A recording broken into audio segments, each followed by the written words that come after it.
आजकल नरेंद्र मोदी के इंटरव्यूज चल रहे हैं, वो 4 चमचे बैठा देते हैं और फिर वो सवाल पूछते हैं, मोदी जी एक बात बताइए, आप आम कैसे खाते हो? आप क्या उसको छील के खाते हो या चूस के खाते हो? मोदी जी जवाब देते हैं, पता नहीं, सब कुछ अपने आप होता है। मैं बाकी हिंदुस्तान जैसे मैं बायोलॉजिकल नहीं हूं, मुझे तो परमात्मा गाइड करते हैं। मैं हिंदुस्तान में एक ऐसा व्यक्ति हूं, अकेला, जिसका डायरेक्ट परमात्मा के साथ कनेक्शन है। उन्होंने कहा और चमचे कहते हैं, वाह वाह वाह वाह वाह, कमाल की बात बोल दी, कमाल की बात बोल दी, क्या बोला, क्या बोला। मुझे थोड़ा डर लग रहा है, मैं सोच रहा हूं कि भाई इनके हाथ में तो परमाणु बम है। और मैं उनसे पूछना चाह रहा हूं, नरेंद्र मोदी जी, जो ये आपको फीलिंग आती है, क्या ये सुबह आती है, शाम को आती है या 24 घंटे आती है? मगर प्रधानमंत्री खुल के बोल रहे हैं कि मेरा डायरेक्ट कनेक्शन है। तो ये हालत है हिंदुस्तान, मतलब मजाक बना रखा है। तो सारा का सारा काम 20-25 लोगों के लिए किया जा रहा है। बीजेपी के नेता इस संविधान पर आक्रमण कर रहे हैं। उनके नेता खुलकर कह रहे हैं कि अगर हमारी सरकार बनी, 400 पार हो गई, तो हम इसको बदल देंगे, फाड़ के फेंक देंगे। स्टेज पे वरिष्ठ नेता, हमारे सारे के सारे प्यारे कार्यकर्ता, जिनको मैं आजकल बब्बर शेर कहता हूं,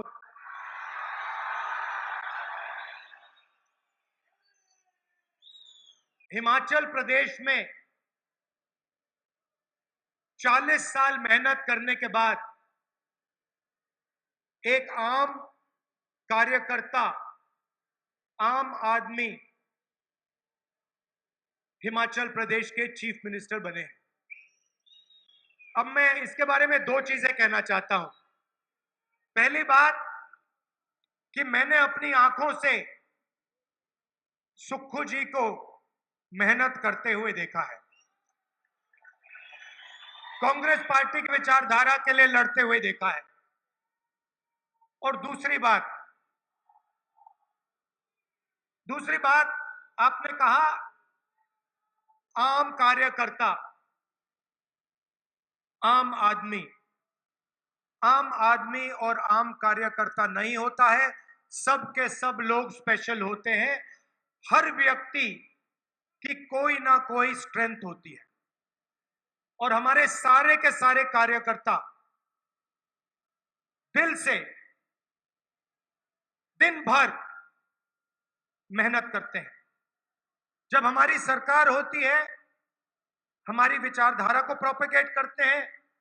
जब बीजेपी की सरकार होती है या दूसरों की सरकार होती है, तो हमारी जो विचारधारा है उसकी रक्षा हमारे सारे के सारे स्पेशल कार्यकर्ता करते हैं।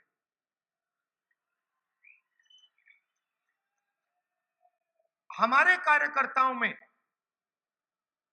और बीजेपी के कार्यकर्ताओं में फर्क क्या है? भैया बाद में करिए।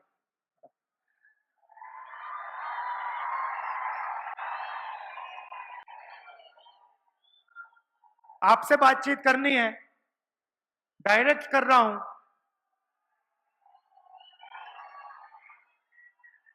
हमारे कार्यकर्ता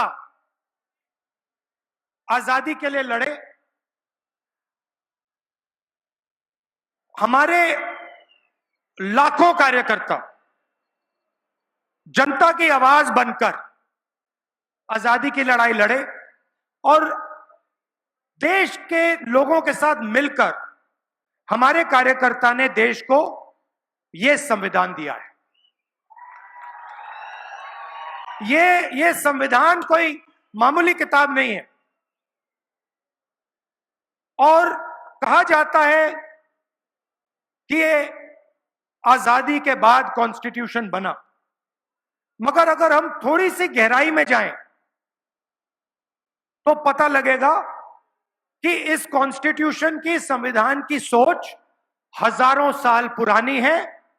हिंदुस्तान के महापुरुषों की सोच इस कॉन्स्टिट्यूशन में है और ये हिंदुस्तान की, भारत की बहुत पुरानी आवाज है। बीजेपी के कार्यकर्ता, बीजेपी के नेता इस संविधान पर आक्रमण कर रहे हैं। संविधान पर आक्रमण करने के अलग अलग तरीके हैं। सबसे पहला डायरेक्ट आक्रमण। उनके नेता खुलकर कह रहे हैं, मीडिया को कह रहे हैं कि अगर हमारी सरकार बनी, 400 पार हो गई, तो हम इसको बदल देंगे, फाड़ के फेंक देंगे। तो एक तो हुआ डायरेक्ट सामने कि हम इसको खत्म करेंगे। कांग्रेस पार्टी कहती है ये देश की आवाज है, वो कहते हैं नहीं, हमें ये नहीं चाहिए, देश की आवाज नहीं होनी चाहिए, सिर्फ नरेंद्र मोदी की आवाज होनी चाहिए। मतलब आपने सुना, अपने आप अपने कानों से आपने सुना। आजकल नरेंद्र मोदी के इंटरव्यूज चल रहे हैं, देखे होंगे आपने। वो 4 चमचे बैठा देते हैं और फिर वो सवाल पूछते हैं, मोदी जी एक बात बताइए, आप आम कैसे खाते हो? आप क्या उसको छील के खाते हो या चूस के खाते हो? मोदी जी जवाब देते हैं, पता नहीं, सब कुछ अपने आप होता है। मैं बाकी हिंदुस्तान जैसे मैं बायोलॉजिकल नहीं हूं। बाकी हिंदुस्तान खेती करता है, मेहनत करता है, मुझे तो परमात्मा गाइड करते हैं।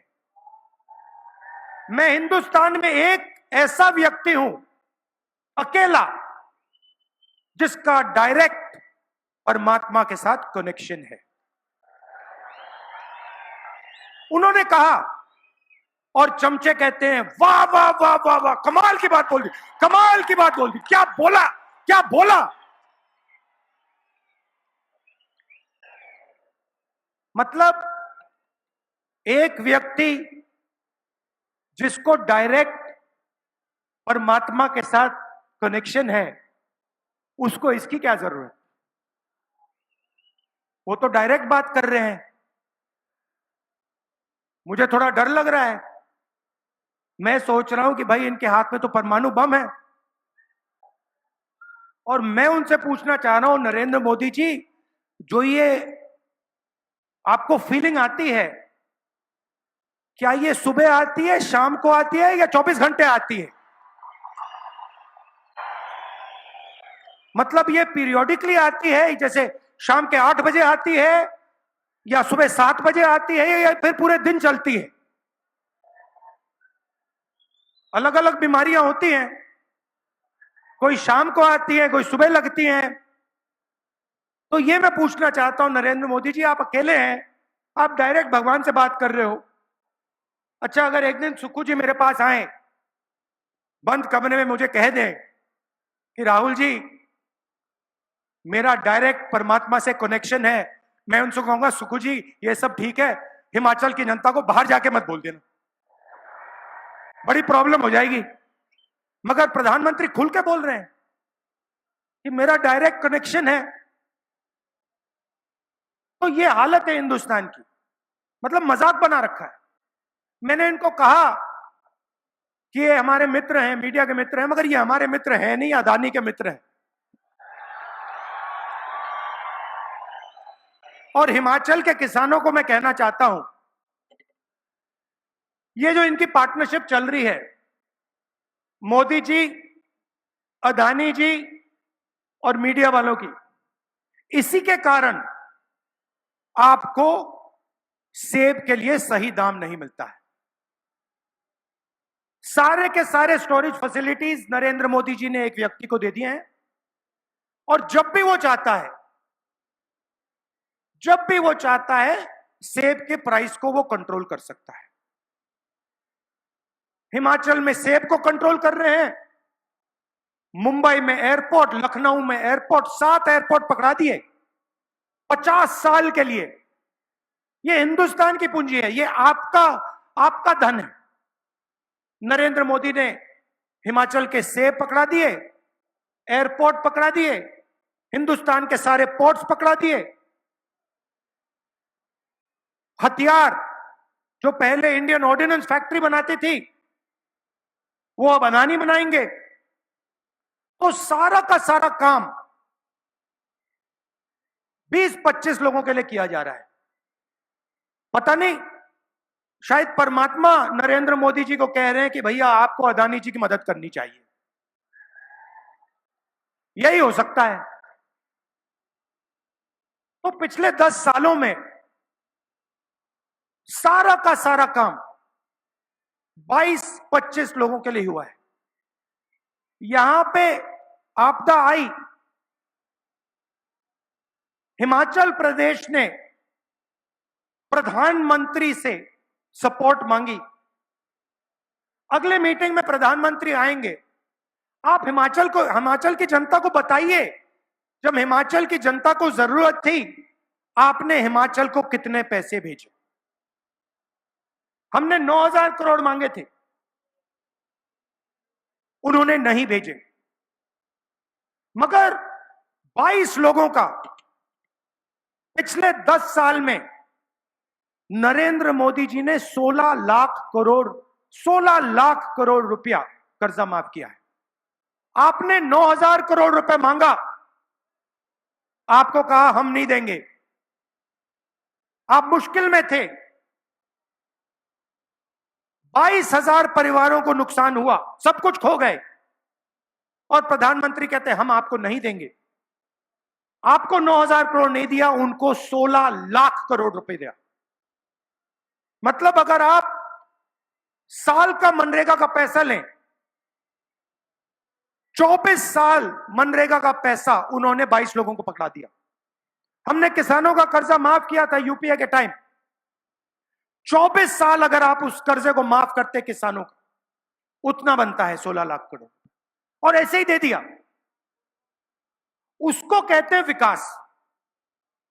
और जब हम मनरेगा देते हैं, भोजन का अधिकार देते हैं, किसानों का कर्जा माफ करते हैं, मीडिया वाले कहते हैं देखो किसानों की आदत बिगाड़ रहे हैं, मजदूरों की आदत बिगाड़ रहे हैं, गरीबों की आदत बिगाड़ रहे हैं।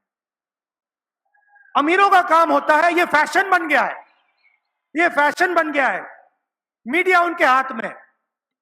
आपने मीडिया में, हिमाचल प्रदेश की मीडिया में कभी सेब के किसान को देखा है?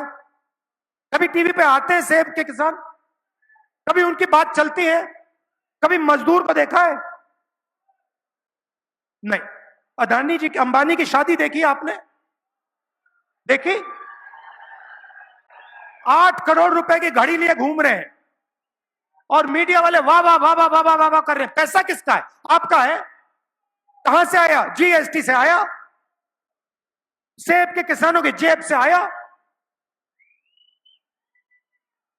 तो ये दो तरीके के मतलब रास्ते हैं। 22-25 लोग हैं जो भी सपना देखना चाहते हैं पूरा हो जाता है, और बाकी हिंदुस्तान देखता रह जाता है। तो यही देश के सामने सबसे बड़ा सवाल है, और इसका आज मैं आपको जवाब देने आया हूं। 10 साल में उन्होंने 16 लाख करोड़ रुपया 22-25 लोगों को दिया है। मतलब 22 अरबपति उन्होंने बनाए हैं। अगर आप अदानी की शेयर प्राइस देखें, प्रधानमंत्री नरेंद्र मोदी स्वेर इन होते हैं और उसके एकदम बाद आज आप जाके गूगल पे देखिए, अदानी जी की शेयर प्राइस बढ़ती जाती है, बढ़ती जाती है, बढ़ती जाती है। डायरेक्ट पूरा देश जानता है, जो शेयर्स खरीदते हैं जानते हैं कि भैया अगर नरेंद्र मोदी है तो अदानी का बिजनेस आसमान में जाएगा। पूरा देश जानता है, सारे इन्वेस्टर्स जानते हैं। तो इन्होंने 22 अरबपति बनाए। अब हमें भी काम करना है, हम करोड़ों लाखपति बनाने जा रहे हैं।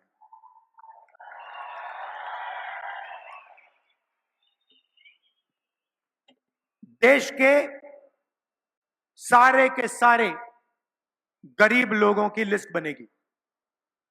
ये हमारा पहला काम होगा। देश के सारे गरीब लोगों की लिस्ट बनेगी। हर परिवार में से, हर गरीब परिवार में से एक महिला का नाम चुना जाएगा। हिमाचल प्रदेश में, उत्तर प्रदेश, तमिलनाडु, हर प्रदेश में इस लिस्ट में किसान के परिवार होंगे, मजदूर के होंगे, बेरोजगार युवाओं के परिवार होंगे, छोटे व्यापारियों के परिवार होंगे। 5 जुलाई को करोड़ों महिलाओं के बैंक अकाउंट में 8,500 रुपए आपको मिलेगा। जुलाई में 5 जुलाई, 5 अगस्त, सितंबर, अक्टूबर, नवंबर, दिसंबर, जनवरी, ठकाठक ठकाठक ठकाठक ठकाठक ठकाठक अंदर। और मैं आपको अभी बता रहा हूं, जब ये होगा, ये सारे के सारे प्रेस वाले कहेंगे कि देखो, इंडिया की सरकार गरीबों को डायरेक्ट बैंक अकाउंट में पैसा डालकर उनकी आदत बिगाड़ दी है।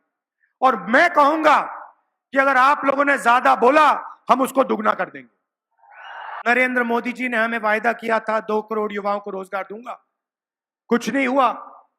सरकारी रोजगार, सरकारी प्लेसमेंट्स नहीं होती हैं, पेपर लीक होते रहते हैं, हमें झूठ बोला जाता है।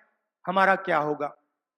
सबसे पहले हमने पता लगाया है 30 लाख सरकारी नौकरियां खाली पड़ी हैं, वो 30 लाख नौकरियां हम आपके हवाले कर देंगे। मैं आपको 2 करोड़ का झूठ नहीं बोलूंगा। हमने पता लगाया है, जो हम कर सकते हैं मैं आपको बोलूंगा। तो 30 लाख सरकारी नौकरियां हम आपके हवाले कर देंगे। दूसरी बात, मनरेगा में हम गरीब लोगों को अधिकार देते थे रोजगार का, मगर जो हमारे ग्रेजुएट्स हैं, college graduates, university graduates, diploma holders, उनको मनरेगा योजना से फायदा नहीं होता, क्योंकि वो मजदूरी नहीं करेंगे, वो ग्रेजुएट्स। तो अब हम हिंदुस्तान के ग्रेजुएट्स के लिए एक नया अधिकार लाने जा रहे हैं। इसका नाम है पहली नौकरी पक्की अधिकार। पब्लिक सेक्टर 1 साल में आपके बैंक अकाउंट में 1 लाख रुपया जाएगा।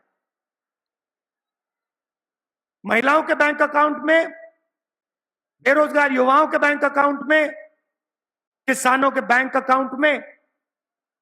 मजदूरों को आज मनरेगा में 250 रुपए मिलता है, हमारी सरकार आएगी 400 रुपए मिलेगा।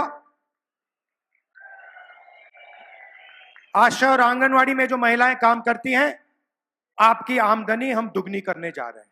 तो ये हमारी प्लानिंग है। मैं आप सबका दिल से धन्यवाद करता हूं।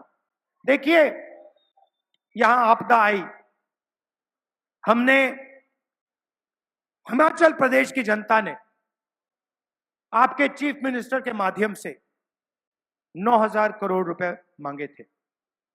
उन्होंने ये पैसा आपको नहीं दिया, मना किया।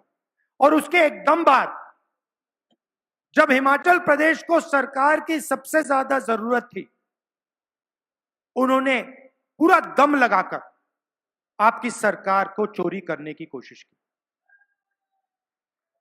यह आप भूलिए मत। लड़ाई कॉन्स्टिट्यूशन की है, संविधान की है। जो भी आपको मिला है, आपको स्टेट मिला ना, जो आपको हिमाचल प्रदेश स्टेट मिला, वो इस कॉन्स्टिट्यूशन की देन है। इस कॉन्स्टिट्यूशन के बिना हिमाचल प्रदेश प्रदेश ही नहीं बन सकता था। इसीलिए इसकी रक्षा करनी है। यह अंबेडकर जी का कॉन्स्टिट्यूशन है, महात्मा गांधी जी का, जवाहरलाल नेहरू का, और हिंदुस्तान की आवाज इस कॉन्स्टिट्यूशन में गूंजती है। मैं जानता हूं हमारे कार्यकर्ता इस कॉन्स्टिट्यूशन, संविधान के लिए लड़ेंगे। और यहां पे हिमाचल प्रदेश में चारों की चारों सीट कांग्रेस पार्टी को आप दिलवाने का काम करेंगे।